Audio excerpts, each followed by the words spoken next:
नमस्कार। यह है कहानियों का अद्भुत संसार किस्सा कहानी में आज मैं हूँ भारती कुमारी और आप सबको सुना रही हूँ फलक की सदस्या वंदना गुप्ता जी की लिखी हुई कहानी शून्य बटे सन्नाटा। हवाई जहाज मेरे शहर की सीमा में पहुंच चुका था। सर्दियों में अंधेरा जल्दी घिर आता है। थोड़ी देर पहले नीले आसमान में प्रसारित सूर्य कनियों की स्वर्णिम रोशनी को स्याह अंधेरा अपनी आगोश में ले चुका था। अब मीलों तक नीचे पसरे शहर की बत्तियां तारों जैसी टिमटिमाती दिख रही थी। मैं ऊपर उड़ रही थी और आसमान मानो मेरे कदमों तले बिछा हुआ था। मैं हमेशा से आसमान में उड़ते हुए गाना चाहती थी। आज मैं ऊपर आसमान नीचे। आज मेरा सपना सच हो रहा था, किंतु मैं खुश क्यों नहीं थी। बचपन से नीले आसमान को छू लेने की चाह मेरे मन में बलवती रही।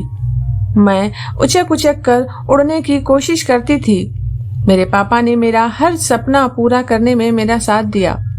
सही मायनों में पापा की परी थी मैं। उन्होंने हौसलों को पंख दिए और उड़ान का सपना भी। इकलौती बेटी की हर फरमाइश पूरी की। मम्मी नाराज होकर कहती थीं कि आसमान में उड़ो, लेकिन धरती पर कदम टिकाए रखो। मैं ही उड़ते उड़ते आकाश के अनंत विस्तार में कहीं गुम गई थी। यथार्थ की पथरीली चट्टान पर पैर टिका ही ना पाई। आज फिर लौट रही हूँ अपनी छोड़ी हुई जमीन की तलाश में। मन में एक दबी हुई आस की किरण कि अभी भी जिंदा है। शायद मेरा शशांक अपनी विवाह का इंतजार कर रहा होगा। प्लेन लैंड कर चुका था। उस पल मेरे दिल की धड़कन मुझे ही अजनबी लग रही थी। ये मेरा अपना शहर है। यहाँ की मिट्टी की खुशबू मेरी रग रग में बसी हुई है। आज ये भी अपरिचित सा लग रहा है। जीवन के 30 वसंत गुजारे हैं मैंने इस शहर में। क्या पिछले 10 साल उन 30 सालों से भी लंबे थे, जिन्होंने मेरी दुनिया ही बदल दी। यंत्र चालित सी मैं एयरपोर्ट से लगेज लेकर बाहर आई। मेरी नजरें शशांक को ढूंढ रही थीं। वहां कई चेहरे नाम की तख्तियों के पीछे छुपे थे। मैं उन्हें नजरअंदाज कर आगे बढ़ गई।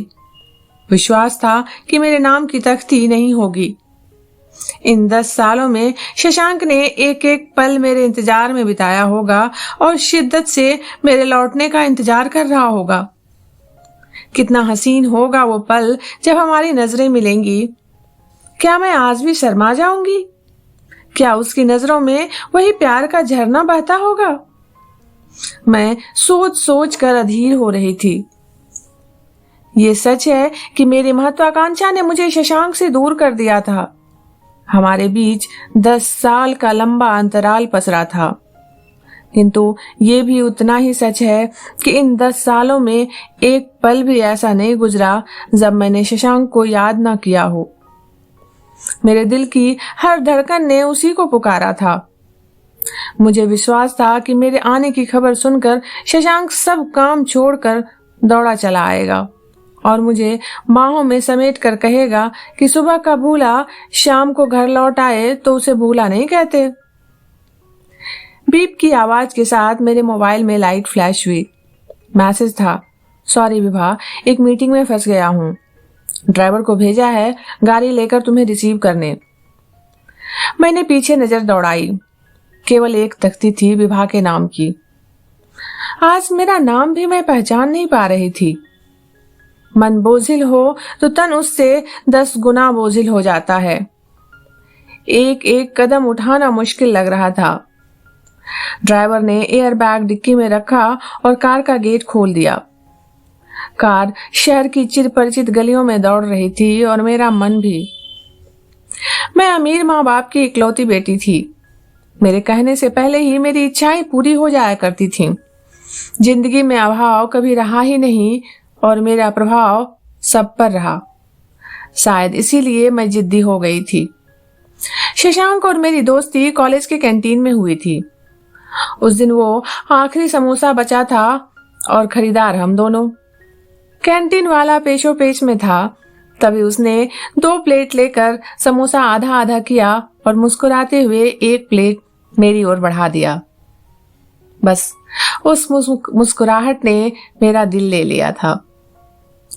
पहली बार देखा था उसे। वो उम्र का असर था जिसने मेरे मन में शशांक के लिए सॉफ्ट कॉर्नर पैदा कर दिया था। मैं फैशन डिजाइनिंग का कोर्स कर रही थी और वो MBA का स्टूडेंट था। एक फैशन इवेंट में के मैनेजमेंट के लिए हमारे इंस्टीट्यूट आया था। हमारा प्रेम परवान चढ़ा और मैडम होटल आ गया। ड्राइवर की आवाज से तंद्रा टूटी और मैं वर्तमान में लौट आई। होटल क्यों? घर पर मैडम साहब ने यही रूम बुक करवाया है आपके लिए, आइए। उसने डिक्की से लगेज निकाल लिया था। रूम का दरवाजा बंद करते ही मैं कटे पेड़ की तरह पलंग पर गिर पड़ी। मन बेहद विचलित था। खुद को ही दिलासा दे रही थी। शशांक नहीं चाहता होगा कि उसके अस्त व्यस्त जिंदगी में उसकी अनुपस्थिति में झांकूं। उसका टूटा दिल भी वहीं कहीं बिखरा पड़ा होगा। मैं सोच रही थी कि उसके मीटिंग से लौटने से पहले ही बिखराव समेट लूंगी। उसे तो वैसे भी बेतरतीब रहने की आदत है। इतने सालों में जिंदगी की सीवन कुछ और उधड़ गई होगी। उसे प्यार के पैबंद लगाकर तुरप दूंगी। कैसे रहा होगा वो मेरे बिना।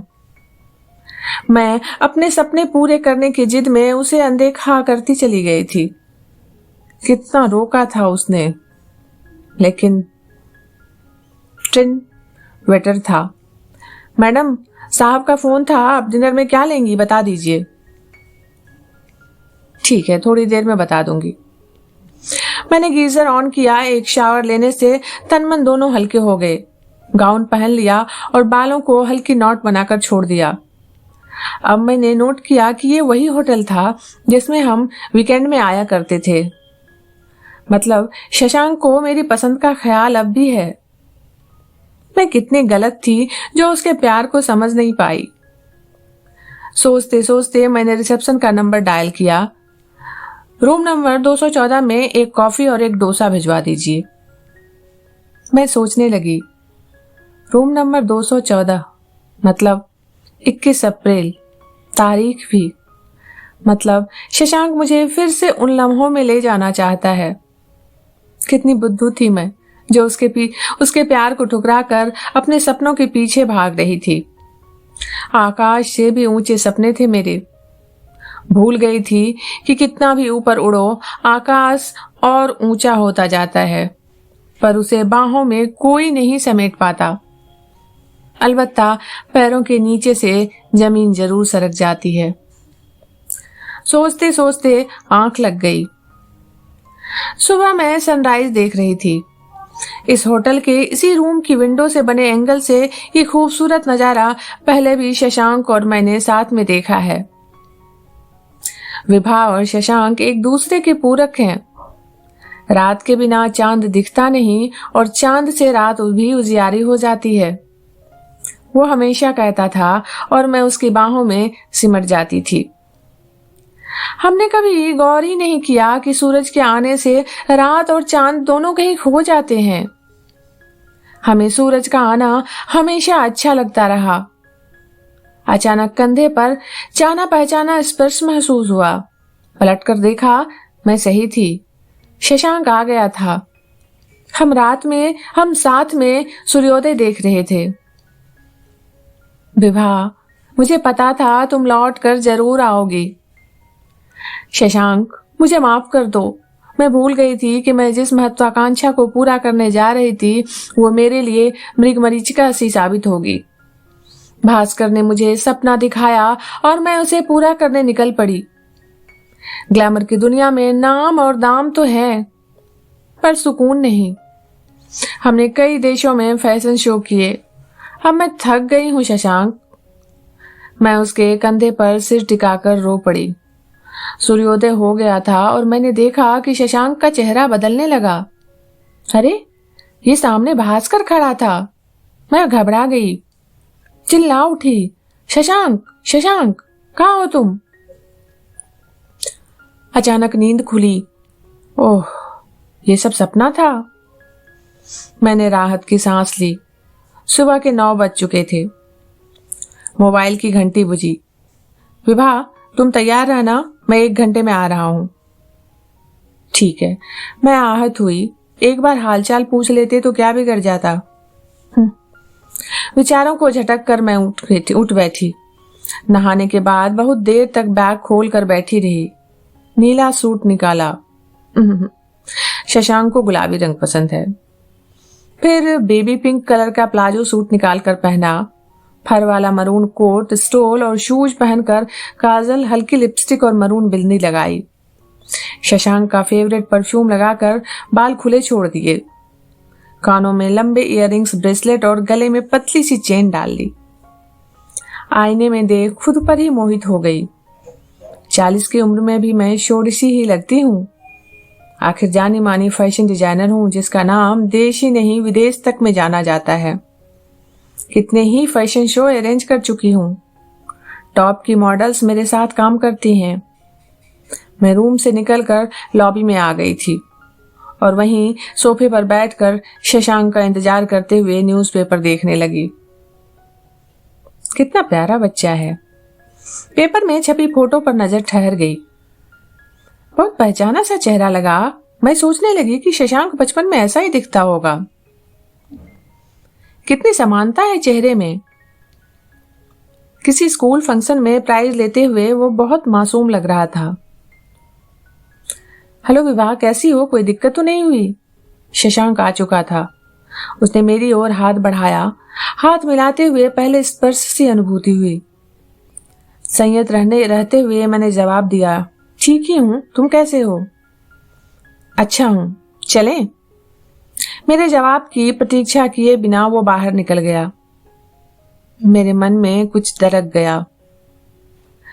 कहा तो मैं सोच रही थी कि वो मुझे देखते ही खुशी से पागल हो बाहों में भर लेगा, मेरी तारीफ में कसीदे पढ़ेगा और मैं शर्मा कर उसकी बाहों में सिमट जाऊंगी पहले की तरह। लेकिन तुम बहुत बदल गए हो शशांक, मैंने कार में बैठते हुए कहा। बदलना तो प्रकृति का नियम है, बदलाव स्वाभाविक है। फिर भी तुम बिल्कुल नहीं बदली। अब चलें? पहले कॉलेज चलो, आज कैंटीन में समोसा खाने का मन है। मैं उसे एहसास कराना चाहती थी कि मैं भी बदल गई हूं और उसके साथ बिताए लम्हों को पुनः जीना चाहती हूं। मैंने कार में म्यूजिक सिस्टम ऑन कर दिया। कोई नया गाना चल रहा था। तुम्हें तो पुराने गाने पसंद थे। और सुनाओ, भास्कर कैसा है? उसने मेरे प्रश्न के जवाब में दूसरा प्रश्न पूछा। भास्कर अच्छा ही होगा। अब हम साथ में काम नहीं करते। यहाँ एक फैशन कंपटीशन में जज बनकर आई थी, तुम्हारी याद यहाँ खींच लाई। इतनी पास आकर बिना मिले चली जाती तो शायद तुम्हें अच्छा नहीं लगता। मेरी बात सुनकर वो थोड़ा असहज हो गया। मुझे बुरा लगने की परवाह तुम्हें कब से होने लगी? सही तो कह रहा था शशांक।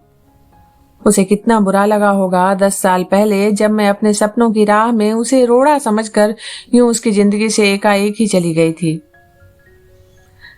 मुझे गलत मत समझो शशांक, गोल्डन अपॉर्चुनिटी बार बार नहीं मिलती। ये सच है कि वो मौका छूट जाता तो आज मैं फैशन जगत की जानी मानी हस्ती नहीं होती। अब तो तुम खुश हो ना? तुमने जिंदगी में जो चाहा वो पाया। आज तुम्हारे पास धन, ऐश्वर्य, शोहरत, सब कुछ तो है। शशांक मेरी बाहरी दुनिया देख रहा था और मैं अपने अंदर समाये सन्नाटे का शोर सुन रही थी। मैं बोलना चाहती थी कि सब कुछ होते हुए भी मैं खुश नहीं हूं। मेरी जिंदगी में तुम्हारी जगह अब भी खाली है। कॉलेज आ गया था। कैंटीन भी कितना बदला बदला लग रहा था। पहले छोटा था, कुर्सियां पुरानी थी, किंतु अपना सा था। अब नए सोफे और नई इंटीरियर डिजाइन ने वो अपनत्व तो छीन लिया था। समोसे में भी वो पुराना स्वाद नहीं था। कार अब मेरे पुराने घर की तरफ जा रही थी। मम्मी पापा की दुर्घटना में मृत्यु के समय मैं इंग्लैंड में थी। खबर मिलते ही आई थी। शशांक ने ही सब क्रियाकर्म करवाया। मैं कुछ दिनों में ही वापस लौट गई थी, शशांक को ही घर की जिम्मेदारी सौंपकर। शशांक भी तो मेरा अपना नहीं रहा अब। मेरी ही जिद थी अलग होने की। शशांक तो तब भी मुझे एक बार और सोचने को कह रहा था। मम्मी होती तो शायद मुझे समझा कर रोक लेती। मैं जिस खुशी की तलाश में गई थी वो तो मुझे मिली नहीं। जो खुशी मेरी अपनी थी उससे मैं दूर जा चुकी थी। घर पर वकील साहब हमारा ही इंतजार कर रहे थे। कागजात तैयार थे, किराएदार ही घर खरीदना चाहता था। विभा, ये पेपर्स मैंने तैयार करवा दिए हैं। घर की कीमत भी गाइडलाइन के हिसाब से तय की है। तुम तो अब यहाँ लौटोगे नहीं तो तुम्हारी पैतृक प्रॉपर्टी कौन संभालेगा? पैसा तुम्हारे अकाउंट में जमा हो जाएगा। तुम ये देखकर वकील से बात कर ये पेपर साइन कर देना। मैं इस जिम्मेदारी से मुक्त होना चाहता हूँ। क्यों नहीं लौटूंगी यहाँ? एक बार कहकर तो देखो, यहीं रुक जाऊंगी। मैं चीख चीख कर कहना चाहती थी किंतु कुछ बोल नहीं पाई। फाइल रख ली और वकील से अगले दिन का अपॉइंटमेंट ले लिया। अब हम घर की ओर जा रहे थे। वो घर जो मेरा और शशांक का था। कभी कितनी सुकून भरी जिंदगी थी। शशांक से प्रेम विवाह करके मैं खुश थी। तभी आया था भास्कर, उसका कॉलेज का साथी, और मेरे सोए सपने जाग गए थे। शादी के बाद प्यार का खुमार उतरने लगा था। मुझे लगने लगा था, क्या मेरी जिंदगी का लक्ष्य सिर्फ यही है? मेरी डिग्री का क्या औचित्य यदि मैं घर गृहस्थी में उलझकर उसका उपयोग ना करूं? भास्कर को अपने ग्लैमरस वर्ल्ड स्टूडियो के लिए एक फैशन डिजाइनर की जरूरत थी। उसने साथ में काम करने का प्रस्ताव दिया। प्रस्ताव स्वीकार करने में दोनों का फायदा था। शशांक ने मना नहीं किया। वो मुझे भी अपने हिस्से का आसमान देना चाहता था और भास्कर भी उसका दोस्त था। जब एक सपना सच होता है तो दूसरा कुल बुलाने लगता है। ख्वाबों और ख्वाहिशों का कोई अंत नहीं। शहर दर शहर फैशन शो करते हुए हम अब विदेशों में भी शो करने लगे थे। मम्मी पापा के एक्सीडेंट के समय इंग्लैंड से आई थी। उसके कुछ महीनों बाद पेरिस में ग्लोबल फैशन शो का आयोजन होना था, जिसमें मुझे महती जिम्मेदारी दी गई थी। तभी मेरे अंदर एक नया जीवन पलने का संकेत मिला।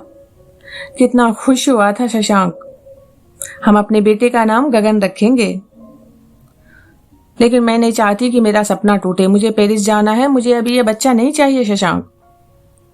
मैंने जिद कर एबॉर्शन करवाया और इस बात से शशांक टूट गया था, और हमारा घर भी। कितना समझाया था उसने, पर मुझे भास्कर के दिखाए सपनों पर भरोसा था। आज मैं समझ पाई हूं कि मैं तो सिर्फ माध्यम थी भास्कर का सपना पूरा करने का।